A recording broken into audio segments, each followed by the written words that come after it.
सभी को नमस्कार। आज का वीडियो यह है रिवीजन वीडियो होगा और इस वीडियो में हम बात करेंगे हिंदी व्याकरण में समास।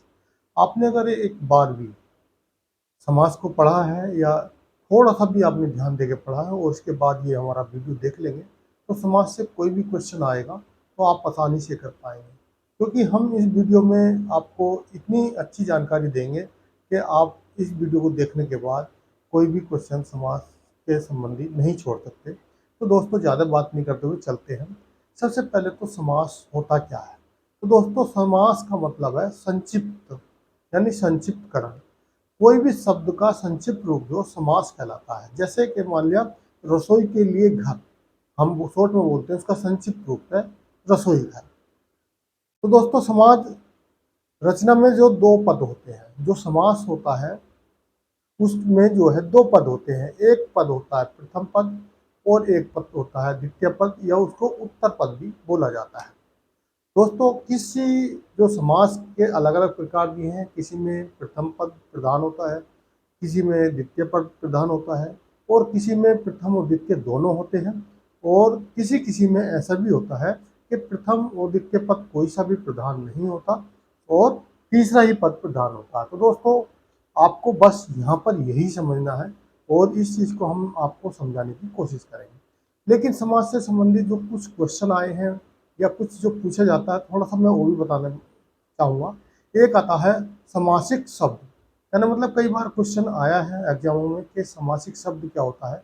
तो समास के नियमों से निर्धारित पद, यानी कि जो समास का एक नियम है उससे जो भी निर्धारित पद बनता है या शब्द बनता है तो उसको समासिक शब्द कहा जाता है। एक होता है समास विग्रह। तो दोस्तों जो समासिक शब्दों के बीच में संबंध को स्पष्ट करता है तो उसको हम समास विग्रह कहते हैं।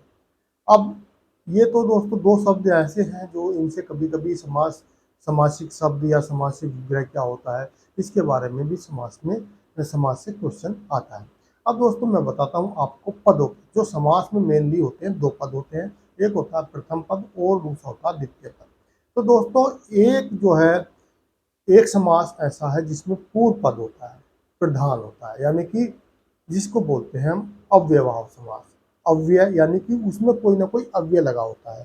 तो वो अव्यय लगा होने के कारण अव्यय ऐसा शब्द होता है, जैसे मान लिया आपको प्रति हो गया, यथा हो गया, यानी कि कोई भी जो 15-16 अव्यय हैं जिनको आप देख सकते हैं, अगर वो लगा है तो वो अव्यय क्या होता है, उस पर किसी भी लिंग का, वचन का, कारक का किसी भी तरह का कोई प्रभाव नहीं पड़ता, उसका जो समान ही अर्थ रहता है।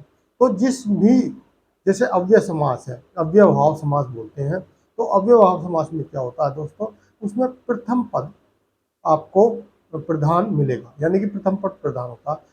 यहाँ से कई बार ये क्वेश्चन भी आया है प्रथम पद किस समास में होता है।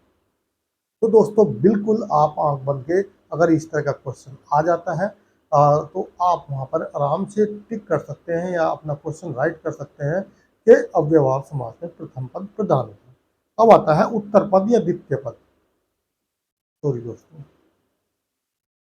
तो दोस्तों द्वितीय पद या उत्तर पद किसमें, तो दोस्तों ये तीन समास है, आपको इनको याद रखना है। अगर कभी कभी क्वेश्चन क्या कर लिया जाता है, उसमें द्वितीय पद प्रधान कौन सा नहीं है पूछ लिया जाता है, और द्वितीय पद वाले जो तीनों ये वाले जो समास हैं इनका नाम होता है।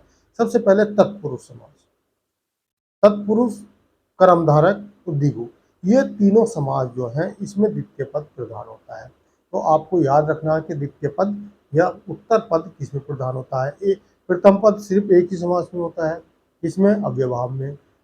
द्वितीय पद या उत्तर पद जो प्रधान होता है तत्पुरुष समास, कर्मधारक प्रधान, एक द्विगु समास।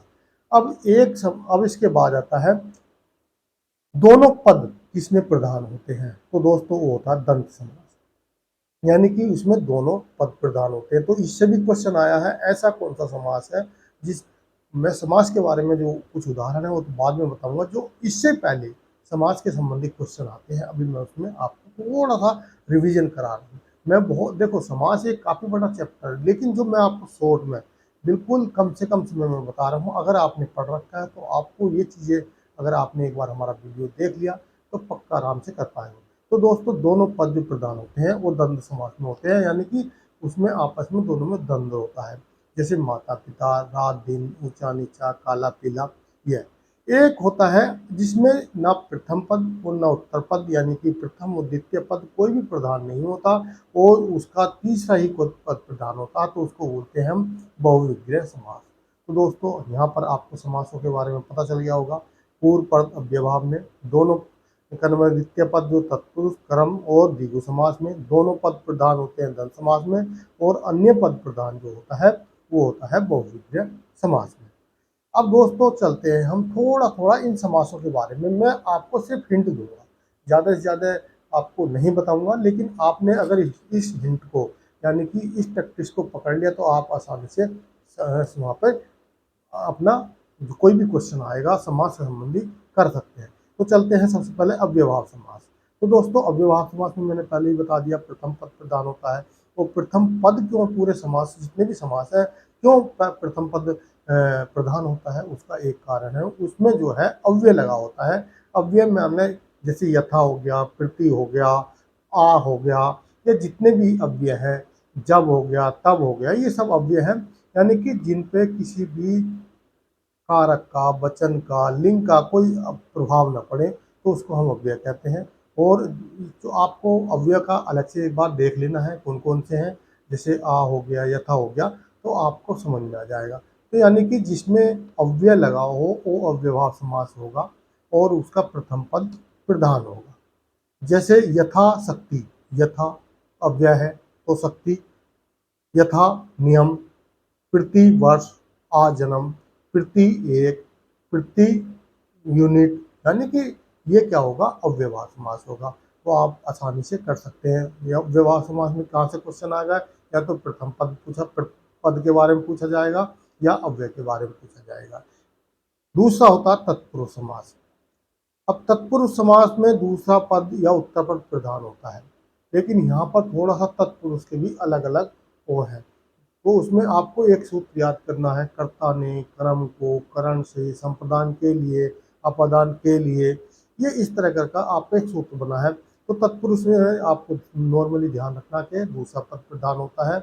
जैसे देशभक्ति, देश के लिए भक्ति, यानी कि इसमें भक्ति है, देश प्रेम या भक्ति होनी चाहिए जब भी देशभक्ति होगी।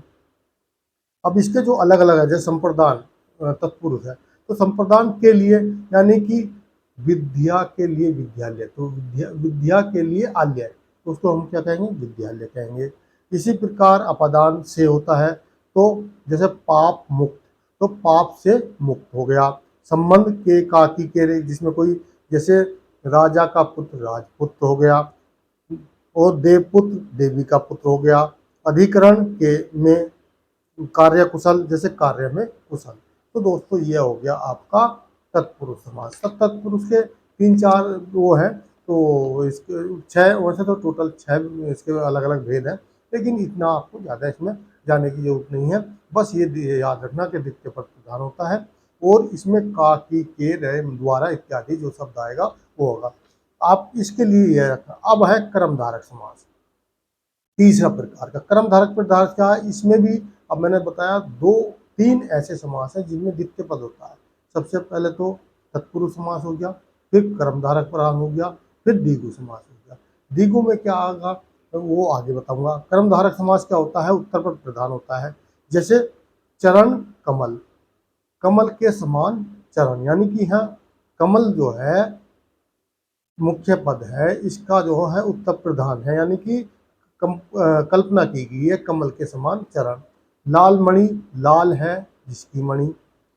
अब उसके बाद आता है द्विगु समास। द्विगु में दोस्तों आपको एक चीज याद रखनी है, उसमें कोई भी संख्यावाचक शब्द होता है तो वह द्विगु समास होता है। और संख्यावाचक पद होने के, जैसे मान लिया संख्या है कोई भी, त्रिभुज है, चतुर्भुज है, तो पहला बात तो प्रधान होने का भुज जो है, यानी कि जो उसका द्वितीय पद है वही प्रधान होगा। तो आपको ये याद रखना है। यहाँ से भी क्वेश्चन पूछा जा सकता है कि द्वितीय, इसमें ऑप्शन दे दिया जाएगा द्वितीय पद किसमें प्रधान है, तो द्विगु में होता है।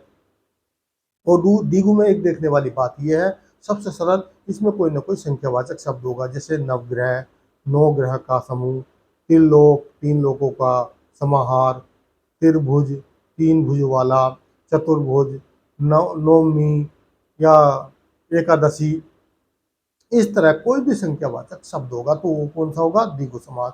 अब आते हैं हम नेक्स्ट द्वंद्व समास। तो दोस्तों द्वंद्व समास में तो आपको द्वंद्व वैसी शब्द है कि द्वंद्व है, यानी कि दोनों में आपस में द्वंद्व है, बराबर है। तो इसमें क्या, दोनों पद प्रधान होते हैं। जैसे जलवायु एक शब्द है, जल और वायु। उसके बाद है पाप पुण्य, पाप और पुण्य, माता पिता, दिन रात, यानी कि जो शब्द दोनों आपस में समान है।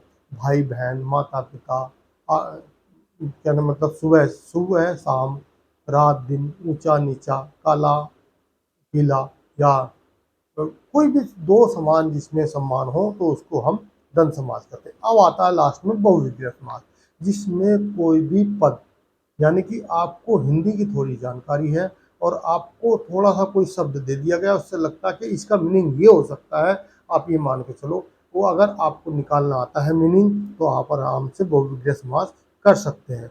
जैसे मान लिया गजानन किसको बोलते हैं, गणेश जी को बोलते हैं, यानी गज का आगमन हो जिसका, तो गजानन हो गया, गणेश जी हो गए।